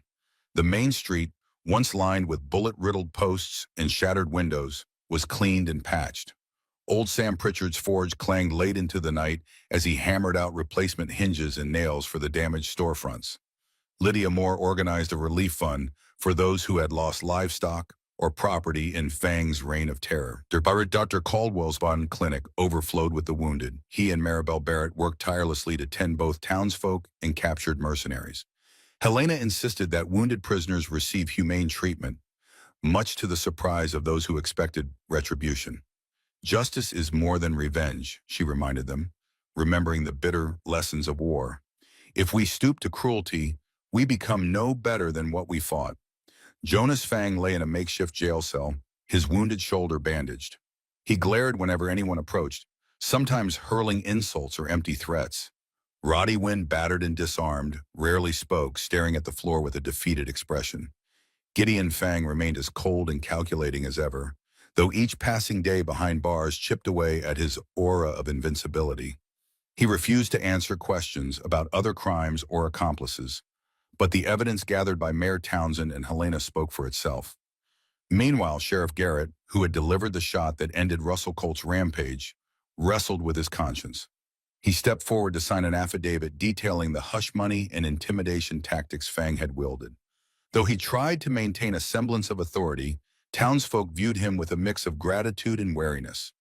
He had chosen right in the final moment, but only after ceding so much ground to evil. A rider was sent to the territorial authorities, bearing the mayor's documents in a letter co-signed by various witnesses, including John Barrett and Lydia Moore. With Gideon Fang and his lieutenants in custody, the town held its breath, waiting to see if outside lawmen would finally arrive to claim them for trial. Helena Grant lingered on the periphery of these events. She spent her days helping repair damaged homesteads, and her nights poring over a trunk of old memories in her lonely shack. The more she saw the town come together, the clearer it became that her role as instigator of resistance might be drawing to a close. She'd never stayed long anywhere after the war. A restless spirit dwelled within her, one that had grown accustomed to disappearing once justice was served. One evening, as the sun dipped below the hills, Lydia and Robbie approached Helena at the edge of town. Twilight draped the land in soft purples and golds. "The people want to thank you," Lydia said. "We're organizing a gathering in the saloon, no dancing or partying, just a time to share words of gratitude and lay plans for the future." Robbie nodded. "We've got John Barrett and Old Sam to lead the local militia, at least until real marshals arrive. Sheriff Garrett says he'll step down if the town wants new leadership." Helena brushed a hand across the butt of her revolver, an old habit. "I'm no sheriff," she said softly. "I've seen enough bloodshed to last a lifetime. But if the town needs me a bit longer—" Lydia smiled. "We do need you, Helena. Maybe not forever, but for now, to guide us as you did in this fight." Reluctance warred with an odd warmth in Helena's chest. She thought of the old legends about the Silver Wraith who vanished after saving those in need. Yet something about Scarlet Ridge, about the simple desire of its people to live free from fear, tugged at her. Perhaps she could linger just a while longer, help them rebuild what Fang had shattered. Early the next morning, a small entourage rode into town. A deputy marshal, an official from the Territorial Land Office, and 2 armed lawmen. They bore papers with fresh seals and warrants for Gideon Fang's arrest, along with instructions to investigate Townsend's claims. The entire town assembled to watch as Fang, Jonas, and Roddy Wynn were handed over to these higher authorities. No bribes could alter the outcome. Fang's empire was crumbling. As the captives were carted away, Helena felt a hush fall over the gathered crowd. She caught Lydia's eye, and the storekeeper offered a relieved smile. "It's finished," Lydia mouthed silently. Helena allowed herself a small nod in return. In the bright morning sun, the future of Scarlet Ridge looked uncertain, but hopeful. And in the weeks to come, that hope took shape. Businesses reopened with an air of genuine community. Families who had fled returned to reclaim their homes. Plans were drafted for a proper school, a real doctor's office, and stronger ties with nearby settlements. The battered sign outside the sheriff's office was replaced, its fresh paint gleaming. A new era had dawned. For Helena Grant, the transformation of Scarlet Ridge marked a reminder of why she had ever picked up arms in the first place. Despite the darkness of the past, people could stand together to carve out a better life. And so, for the first time in a long while, she allowed herself to consider the possibility of staying, planting roots in a place she had saved, perhaps in the process saving something within herself. They still tell the story in Scarlet Ridge, on nights when the wind dies and the stars burn bright, how a silver-haired homesteader turned out to be a legend in disguise, and how an entire town discovered the courage to cast off the yoke of tyranny. In saloons across the territory, travelers recount the tale of Gideon Fang's downfall, the unstoppable resolve of ordinary folks, and the quiet gunslinger who refused to run from a fight that needed winning. Some say Helena Grant still walks those streets at sundown, checking on neighbors, ensuring the shadows never again grow too long. Others whisper that she's moved on to the next troubled town, guided by a restless spirit. Whichever version you believe, one truth lingers in every retelling. In the hardest of places, sometimes all it takes is one spark and the will of a community to burn away even the deepest darkness. In the end, Harriet's grit and the town's solidarity proved stronger than any outlaw's threat. Silver Creek emerged battered but unbowed, united by a newfound determination to protect one another. Harriet honored her mother's legacy not just by outdrawing the villains, but by showing mercy and rebuilding what hatred tried to destroy. In the aftermath, her once quiet farm buzzed with new life, neighbors helping neighbors, a fresh sense of justice radiating through every dusty trail. From my perspective, Harriet's story reminds us that courage isn't just about the fastest draw.